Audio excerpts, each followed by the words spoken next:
every 2 minutes. A child asks for mom every 2 minutes.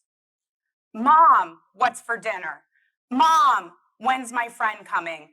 Mom, where's my jacket? Mom, how do I do this math problem? Why is it that children go to mom 82% of the time? Because when they go to dad, he says, I don't know, go ask your mother. But what if this next generation of dads could actually answer the questions his children ask? And what if this next generation of men also did as much of the cooking and cleaning as women? Imagine the impact that redistributing the housework and the childcare could have on working women. I think about this a lot, both personally and professionally. And I believe a key to advancing women in the workforce begins at home.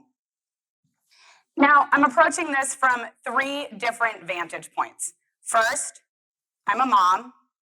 I have 2 teenage sons and a partner at home who can theoretically share in those household responsibilities.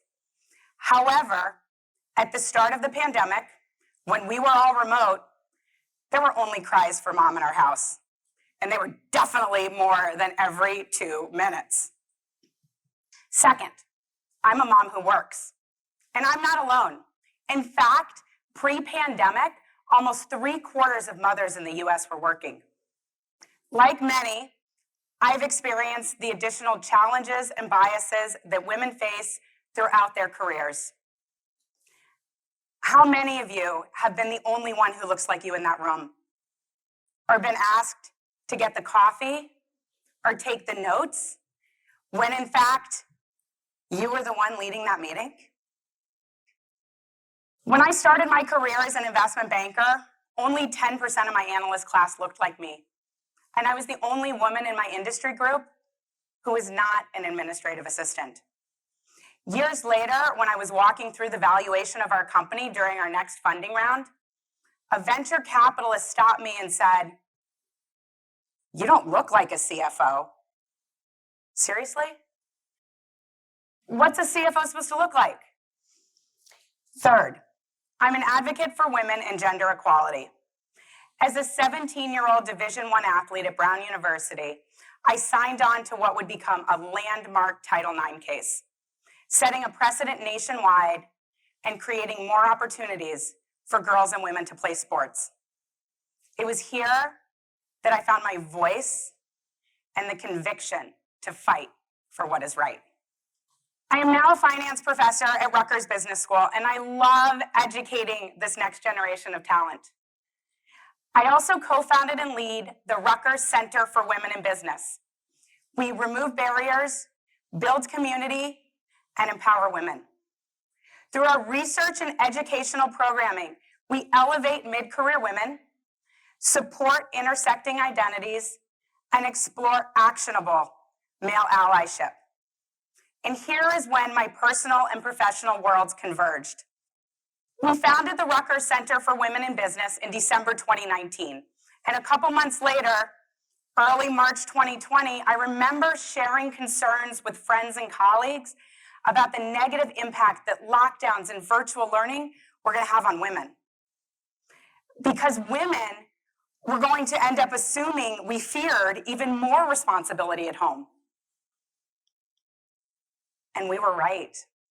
The COVID-19 pandemic highlighted the inequitable division of household responsibilities, causing 3 million women to leave the workforce, wiping away years of progress and setting women's employment participation to 1980s levels. Yeah, 1980s levels. And that's not all. According to McKinsey's 2021 Women in Work survey, another 1 in 3 women are considering downsizing or leaving the workforce entirely. The bottom line, women are burned out. Something has to change. These early pandemic conversations inspired our first research project at the center. We analyzed the division between housework and childcare among heterosexual couples during the pandemic. And like other researchers, we discovered that women were doing significantly more at home than men. However, we found that that gap was narrowing slightly in some cases. In addition, invisible labor was now visible. And men in particular were realizing it takes a lot of time and work to run a household. Kids were interrupting dad's Zoom meetings. Workplaces were becoming kitchen tables with dirty dishes. There was no such thing as work-life balance or integration. At the center, we started calling it work-life overlap. Everything and everyone happening in the same place at the same time. But we did find a silver lining among the couples that we analyzed. We found that the more men did at home, the more productive and satisfied women were in their paid work. Let me say this again.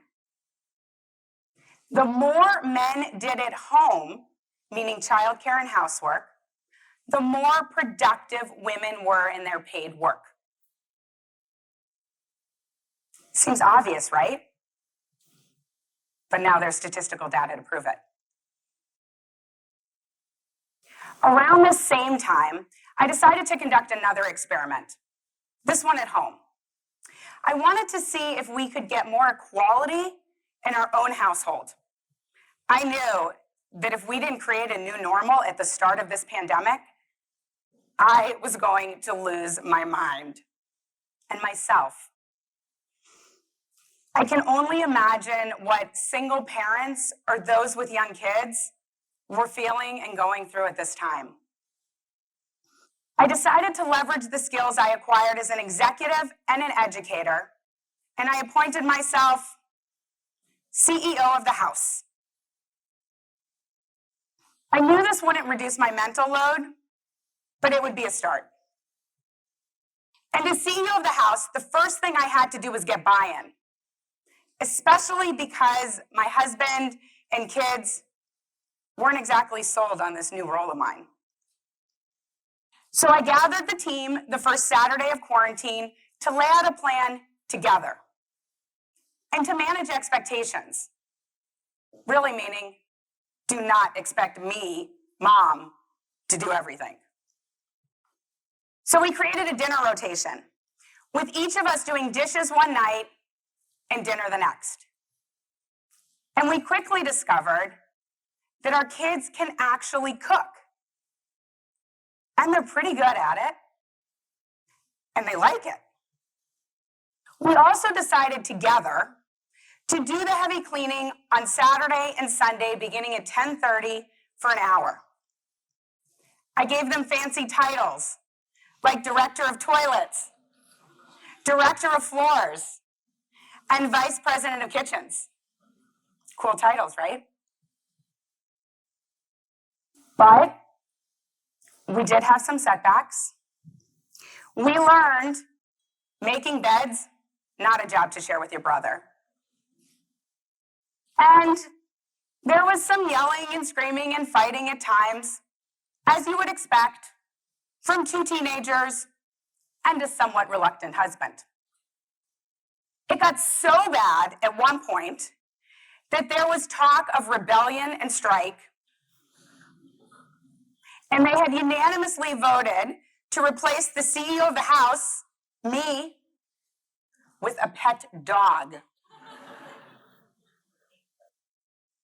However, we worked through it. There is no COVID puppy.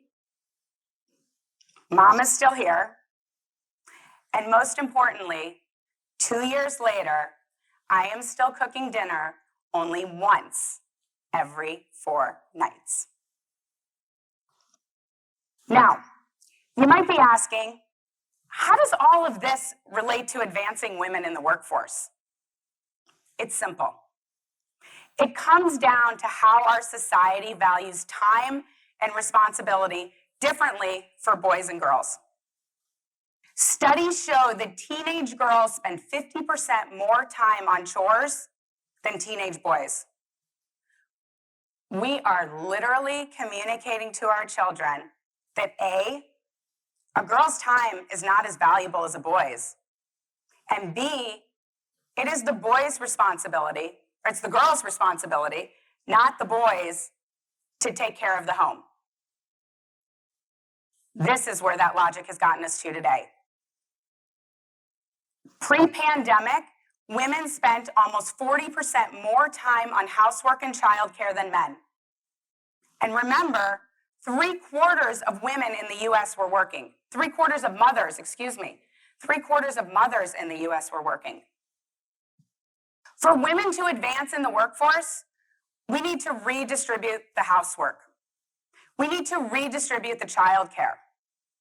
Men, regardless of partner or parental status, need to do more at home.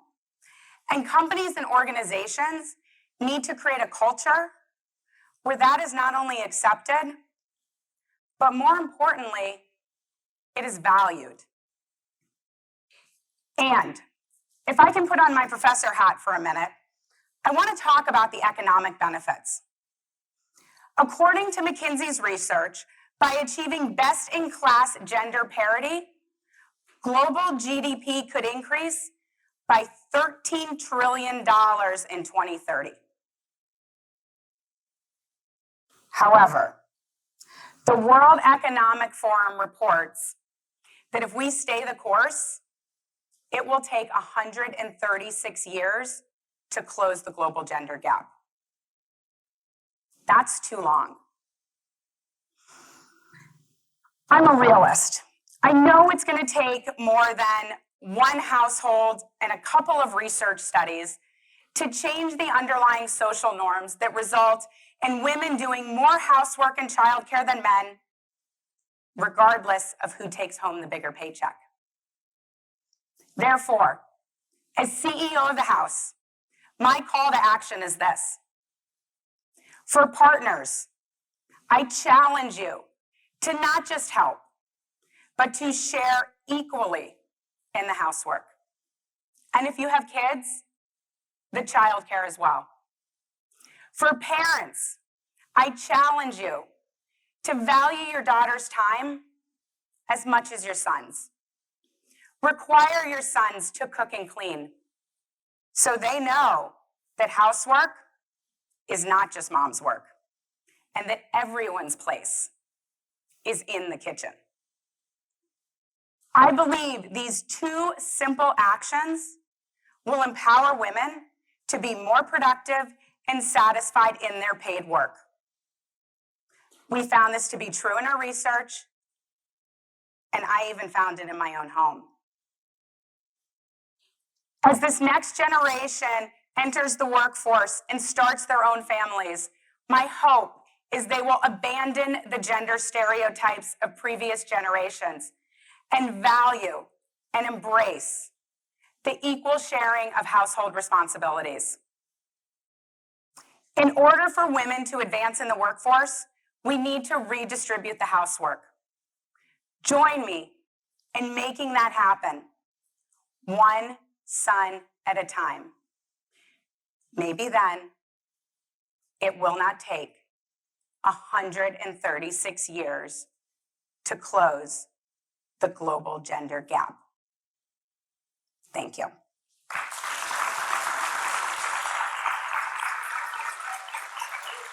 Thanks.